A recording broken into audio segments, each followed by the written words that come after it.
सिवानों में कामी ढोंगी लोभी साधु पहुंचे जेल खानों में। तो सर्वलोक हित से बढ़ करके दूसरा कोई धर्म नहीं।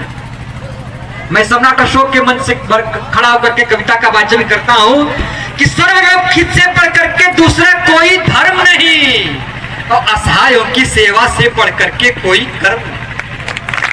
कि सर्वलोक हित से बढ़ करके दूसरा कोई धर्म नहीं, असहायों की सेवा से बढ़ करके कोई कर्म नहीं और सत्यमेव जयते को जन जन मन मन में सम्मान मिले, जियो और जीने दो को सबसे ऊंचा स्थान मिले।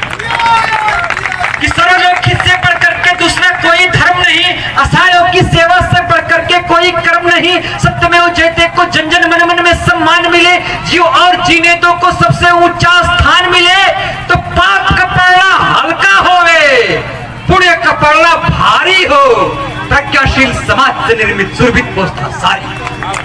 पाप का पड़ना हल्का होवे, पुण्य का पड़ना भारी हो, प्रज्ञाशील समाज से निर्मित सुरभित पोस्ता सारी हो।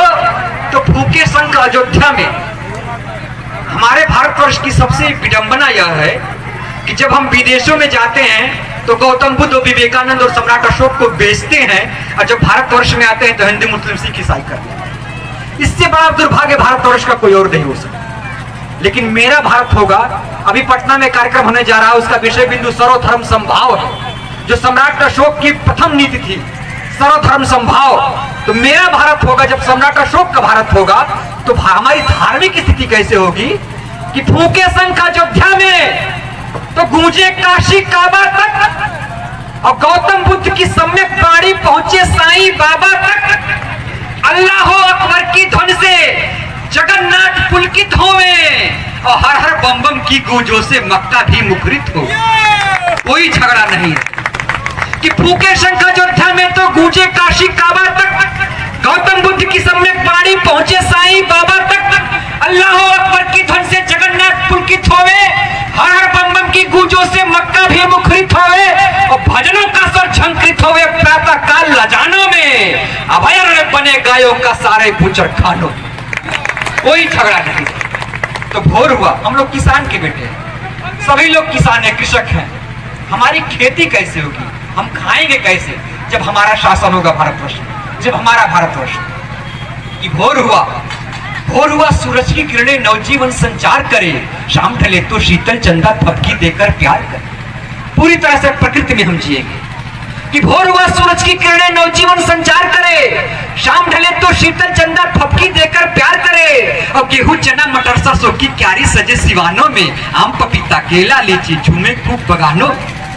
हमारी प्रकृति ऐसी होगी कि हम प्रकृति में जिएंगे, हमें हर्बल खाने की जरूरत नहीं पड़ेगी। कि भूखे कि भोर हुआ सूरज की किरणें नवजीवन संचार करे, शाम ढले तो शीतल चंदा थपकी देकर प्यार करे, गेहूं चना मटर सरसों की क्यारी सजे सिवानों में, आम पपीता केला लीची झूमे खूब बगानों में। तो महुआ की मदन गंध से, सीजन है कि महुआ की मदन गंध से लोक लोक लोलित होवे, सूर्यमुखी से चंद्रमुखी का तरु कपोल शोभित हो। ऐसी प्रेम की पराकाष्ठा होगी हमारे साथ। कि मिल्का भोग हमारा परिवार कैसा होगा। हम लोग संयुक्त परिवार में पहले थे, अब एकल परिवार हो गए। हमारे पारिवारिक मूल्य टूट रहे हैं, लेकिन हमारी परिवार की स्थिति क्या होगी हमारे शासन में। कि मिल्का भोग, हम गाजीपुर के निवासी हैं मित्रों, और गाजीपुर में जानते हैं कि अफीम फैक्ट्री है और वहाँ सायरन बजता है। सभी लोगों ने सुना है सायरन। जब ड्यूटी बदलने की बात आती है तो सायरन बोलता है, तो आसपास की कॉलोनियों में आवाज जाती है, तो लोग सोचते हैं कि अब कोई सोचता है कि मेरा साजन घर आने वाला है, कोई सोचता है मेरा भाई घर आने वाला है, कोई सोचता है मेरा बेटा घर आने वाला है। तो उस आने वाले मजदूर के स्वागत में सभी लोग खड़े हो जाते हैं। तो जो हमारे घर की जो रौनक बनती है वो कैसी होनी चाहिए। कि मिल्का भोपू जब भी बोले चौखट का श्रृंगार बढ़े, बच्चों की किलकारी गूंजे आंगन में फिर प्यार बढ़े। कि मिल्का भोपू जब भी बोले चौखट का श्रृंगार बढ़े, बच्चों की किलकारी गूंजे आंगन में फिर प्यार बढ़े। बूढ़ी माँ की आंखों पर चश्मों की कमी नहीं होए, उसके पावन आंचल में रस्मों की कमी नहीं होए और बापू की बैसाखी से बेटे का कांधा सट जाए, गैरेज और दलानों से एकाकीपन भी हट जाए।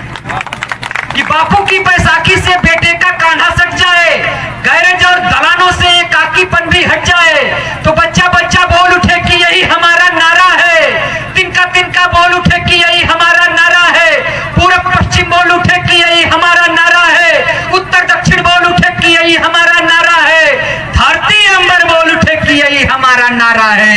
इस दुनिया में सबसे सुंदर भारतवर्ष हमारा है, इस दुनिया में सबसे सुंदर भारतवर्ष हमारा है, इस दुनिया में सबसे सुंदर भारतवर्ष हमारा है। बोलिए भारतवर्ष की जय।